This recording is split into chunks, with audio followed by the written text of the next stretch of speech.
Là, maintenant, notre présent.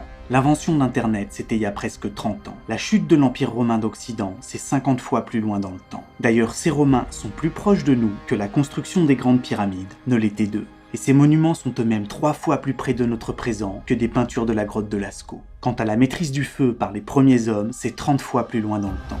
Et ces premières flammes sont elles-mêmes 150 fois plus proches de nous que de l'extinction des dinosaures. Bref, très vite, à trop suivre les lignes temporelles, on finit par en perdre le fil. Alors, comment rendre palpable l'immensité des durées qui nous séparent d'événements ayant eu lieu dans des passés si lointains?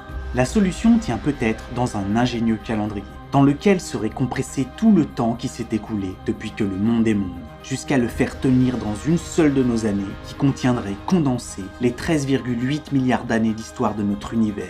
Au point où, mis à l'échelle, chaque mois représente ici 1,15 milliard d'années, chaque jour 37,8 millions d'années, une heure 1,6 million d'années, une minute 26 millénaires et chaque seconde 438 ans. Sur ce calendrier, des durées de temps monstrueuses peuvent être mises en perspective. Notre présent se trouve là, au soir du 31 décembre. Quant à l'univers, il a commencé au tout début de l'année qui vient de s'écouler, par le Big Bang. Espace, temps, matière et énergie, tout commence ici, le 1er janvier à minuit. Et pendant le premier quart d'heure du calendrier, l'univers est si dense que la lumière ne peut même pas circuler. Et lorsqu'enfin elle le peut, il s'illumine, avant de se retrouver en quelques secondes en l'absence d'étoiles, plongé dans le noir total, pendant 3 jours. Jusqu'à ce qu'enfin ces dernières s'allument et sortent l'univers de l'obscurité. Il n'existe alors aucune galaxie. Une dizaine de jours sont nécessaires pour former les toutes premières d'entre elles, qui sont des milliards. Pourtant, celle dans laquelle nous sommes n'existe pas encore. Et il faut patienter jusqu'à mi-mars pour voir enfin notre Voie lactée se former. Elle ne ressemble alors en rien à celle que l'on connaît aujourd'hui. C'est un quasar. À cette époque, le trou noir supermassif qu'elle héberge en son centre était très actif. Il le restera quelques heures tout au plus avant de se faire plus discret, jusqu'à finir par devenir pratiquement silencieux. Et il faut encore attendre 2 mois pour voir mi-mai notre galaxie dotée de sa forme spiralée. Parmi les centaines de milliards d'étoiles qui la composent déjà, aucune n'est notre Soleil. Il n'existe pas encore. Des durées de temps monstrueuses vont s'écouler, 3 mois et demi à l'échelle du calendrier, au cours desquels notre galaxie en incorpore de plus petites. En son sein, des étoiles naissent, vivent, d'autres meurent, explosent en éjectant leur matière. Des nébuleuses se déchirent, des nuages de gaz interstellaires s'effondrent sur eux-mêmes, et l'un d'entre eux commence à former notre système solaire. Quelques 5 minutes sont nécessaires pour que la matière en contraction au centre du système devienne suffisamment chaude pour qu'une étoile s'y allume. Nous sommes le 31 août, et dans le second bras spiralé d'une galaxie parmi tant d'autres, une étoile banale et exceptionnelle car c'est la nôtre vient de s'allumer. Et en à peine quelques heures, le nuage de gaz et de poussière se met à prendre la forme d'un disque. 2 jours supplémentaires sont nécessaires à la matière qui s'y trouve pour s'agréger et finir par former des planètes nettoyant leurs orbites. Parmi elles se trouve la nôtre. Arrêtons-nous une seconde sur cette idée. Lorsque la Terre apparaît, les 2 tiers de l'âge de l'univers se sont déjà écoulés. Notre monde qui vient de naître n'est alors pas une planète bleue, mais rouge, entièrement recouverte d'un unique océan de magma. Et jusqu'au soir du 3 septembre, elle est dépourvue de lune. Celle-ci va se former en moins d'1 seconde. À partir des roches expédiées en orbite, suite à la collision entre la Terre primitive et une protoplanète de la taille de Mars. Après l'impact, 3 jours seront nécessaires pour que la surface refroidisse suffisamment pour que de l'eau puisse y rester à l'état liquide. La Terre est alors le théâtre d'éruptions permanentes et des tempêtes gigantesques sillonnent sans interruption le globe. Quand le 13 septembre commence un pilonnage intensif, le bombardement tardif. Il va durer 200 millions d'années, soit une petite semaine à l'échelle du calendrier, et apporte avec lui de grandes quantités d'eau enchâssée dans les météorites. Et c'est quelque part par là, dans cette immense cocotte-minute aux cieux striés de noir, aux alentours du 20 septembre, que la vie apparaît sous la forme d'organismes unicellulaires. 3 semaines plus tard, l'activité de certaines formes de vie primitives commence à libérer de grandes quantités d'oxygène, qui en se combinant avec le fer dissous dans les océans, le font précipiter. Et au cours des 2 semaines qui suivent, les mers sont probablement passées d'une couleur vert clair, caractéristique d'un milieu riche en fer et réducteur à orangé. Quant aux plages, elles avaient peut-être un aspect rouillé. Et quelque part par là, fin octobre, certains micro-organismes inventent l'un des trucs les plus cool de tous les temps, le sexe. L'atmosphère commence à se charger en oxygène, mais tout se passe toujours sous l'eau ou sous la glace. Débute alors un super âge glaciaire qui transforme notre monde en boule de neige. Notre planète va rester ainsi gelée à sa surface pendant 2 semaines, le temps d'effectuer 2 tours complets autour du centre de la Voie lactée. Car depuis sa formation, notre planète, arrimée à son Soleil, voyage dans l'espace, effectuant chaque semaine sur le calendrier un tour complet. Puis, pendant les 4 semaines ou 4 tours de galaxie qui suivent, apparaissent dans l'eau toutes sortes de bactéries, des cellules avec noyaux, les premières plantes et même des animaux. Nous sommes le 12 décembre, notre planète bleue est de nouveau blanche, c'est le cryogénien. En quelques minutes, la température moyenne du globe chute de 50 degrés et les glaces recouvrent de nouveau presque toute la planète pendant 3 jours. C'est probablement un volcanisme intense qui nous a sortis de ce bourbier enneigé en quelques minutes.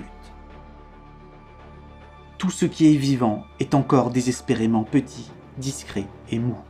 Jusqu'à ce 16 décembre, c'est l'explosion cambrienne. L'arbre du vivant prend enfin son essor en l'espace d'une dizaine d'heures. Tous les modèles corporels encore existants à ce jour apparaissent. On commence à trouver là des mollusques à coquilles, des étoiles de mer, des oursins, des coraux, des éponges. Prenez un animal quelconque, qu'il s'agisse d'une huître ou de vous, et il y a de fortes chances que l'origine de son architecture remonte à ce 16 décembre. Puis le 17 arrivent les arthropodes, très vite rejoints le 18 par les poissons, les premiers vertébrés. Cela fait près de 4 mois que tout se passe sous l'eau. Sur la terre ferme ne se trouve aucune forme de vie. Jusqu'à ce 19 décembre, quand les premières plantes, mousses et algues commencent à coloniser les terres. Elles prendront 2 jours pour conquérir tous les continents. Le ver tient désormais compagnie au bleu des océans. Le 21, les insectes entrent en scène, suivi le 22 par les amphibiens et le 23 par les reptiles et les premiers arbres. Et dans l'après-midi du 24 commence l'une des plus grandes éruptions volcaniques que la Terre ait connues. Recouvrant une superficie grande comme l'Australie, de près de 2 km d'épaisseur de lave, elle est responsable de la disparition de 95% des espèces marines et 70% des espèces continentales. L'éruption aura duré 10 minutes, mais la Terre prendra une demi-journée pour reconstruire des écosystèmes complexes et 2 jours et demi pour s'en remettre complètement. C'est le jour de Noël quand les dinosaures apparaissent. Le lendemain, c'est au tour des premiers mammifères. 1 semaine et demie s'est écoulée depuis l'explosion cambrienne. Des continents se sont fracturés, regroupés, disloqués. Des montagnes ont été soulevées puis rabotées. Et en ce 26 décembre, l'Inde commence à remonter vers le nord. Elle va prendre 3 jours pour traverser l'océan Indien. Entre-temps, le 27 apparaissent les oiseaux. Et le 28, les premières plantes à fleurs, suivies de près par les insectes pollinisateurs. Les dinosaures continuent à dominer le monde, jusqu'au petit matin du 30. Quand un astéroïde d'une dizaine de kilomètres vient mettre fin à un règne sans partage qui aura duré 4 jours et demi. Après avoir été rouge, bleue et blanche, voici notre planète, devenue grise. À l'échelle du calendrier, les poussières soulevées par l'impact se dissiperont en 1/10 de seconde. En quelques heures, les mammifères s'empressent d'occuper les niches écologiques, laissées vacantes par la catastrophe. Et nous voilà arrivés au dernier jour de l'année. Il est midi quand apparaissent les premiers cétacés. Les ancêtres de tous les grands singes, dont nous faisons partie, arrivent peu après 14 heures. 5 heures plus tard, à 19 heures, le détroit de Gibraltar se ferme sous l'effet du mouvement des plaques tectoniques. Coupée de l'alimentation en eau de l'océan Atlantique, la mer Méditerranée va s'évaporer. Quelques secondes du calendrier, laissant en lieu et place un désert de sel profond par endroits de 2500 mètres. Il restera là une demi-heure. À 19h30, le détroit s'ouvre de nouveau et le niveau global de tous les océans de la planète baisse de près de 6 mètres pour remplir la mer Méditerranée en 1/10 de seconde. 2 heures plus tard apparaissent les australopithèques. Ils sont suivis de près par Homo habilis, puis Homo erectus. Et quand enfin Sapiens s'invite sur la scène du monde, l'horloge affiche au compteur 23h45. À 23h54, nos ancêtres s'aventurent hors de l'Afrique. Et au cours des 4 minutes qui suivent, ils vont coloniser progressivement l'ensemble du monde. À 23h58, ils réalisent les premières sculptures et les premières peintures.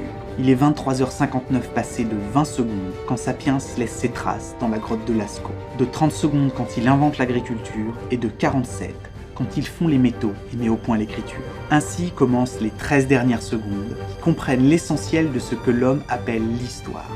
Puis naissent les premières grandes civilisations en Mésopotamie, dans la vallée de l'Indus et en Égypte. 2 secondes plus tard sont érigées les grandes pyramides. Et en l'espace de 3 coups de trotteuse, on maîtrise la métallurgie du bronze puis du fer, apparaissent des alphabets et l'on bâtit des cités telles Athènes ou Rome. L'aiguille se décale encore de 2 crans. C'est la naissance de la démocratie en Grèce et le christianisme apparaît. L'Empire romain est alors à son apogée. 1 seconde plus tard, il s'effondre. D'autres empires naissent et meurent. C'est le Moyen-Âge, la guerre de 100 ans, la chute de Constantinople, la dynastie des Ming et la Renaissance commence. Christophe Colomb redécouvre l'Amérique et l'on entame la dernière seconde dans laquelle tient toute l'époque moderne, les grandes découvertes, les révolutions politiques, scientifiques et industrielles, les 2 guerres mondiales. Et puis, au cours du dernier 5e de seconde de notre calendrier, nous avons construit des objets en métal qui volent, modifié le climat de notre monde, marché sur d'autres et inventé Internet, et tant d'objets pour la possession desquels il y a encore 438 ans, plus d'un roi aurait levé une armée.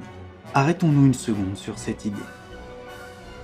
Toute notre histoire tient dans le dernier petit quart d'heure, de la dernière heure, de la dernière journée, du dernier mois de ce calendrier. Ici sont nées toutes les civilisations, les religions, les enfants pleins d'espoir, les illustres inconnus, les superstars, tous ceux qui ont fait l'histoire et se sont corrélés pour savoir de quel côté de la rivière se situe la frontière. Tout ce qui a été dit, écrit, lu, sculpté, peint ou inventé l'a été là, durant ce petit laps de temps où la durée d'une longue vie humaine est ramenée à celle de l'ordre d'un battement de cils. Sauf que, sapiens, nous, les femmes et les hommes dits modernes, sommes aussi, comme tous les êtres vivants aujourd'hui, des descendants d'une longue lignée dont l'histoire a commencé à s'écrire aux alentours d'un 20 septembre. Et vu que pendant les 2/3 de l'existence de notre univers, notre planète n'existait pas, on pourrait aussi s'amuser à remonter le cours de cette grande histoire, celle du cosmos, de la vie et de nos origines, pour tenter de découvrir comment un peu de ce quelque chose a fini par contribuer à former un jour, posé sur une boule bleue, des humains à proximité d'un feu, d'un livre ou d'internet, se mettant à se demander comment tout ça est-il arrivé. Tu penses qu'il y avait quoi avant nous? Ce monde a toujours existé, il est là depuis la nuit des temps, car il faisait pas jour avant. En tout cas, si cette vidéo avait été dans le calendrier, elle aurait duré près de 260 000 de nos années. D'un certain point de vue, il a fallu 13,8 milliards d'années pour la réaliser. Pour nous aider à produire plus de contenu de ce type, on a besoin de vous comme soutien sur Tipeee ou Utip.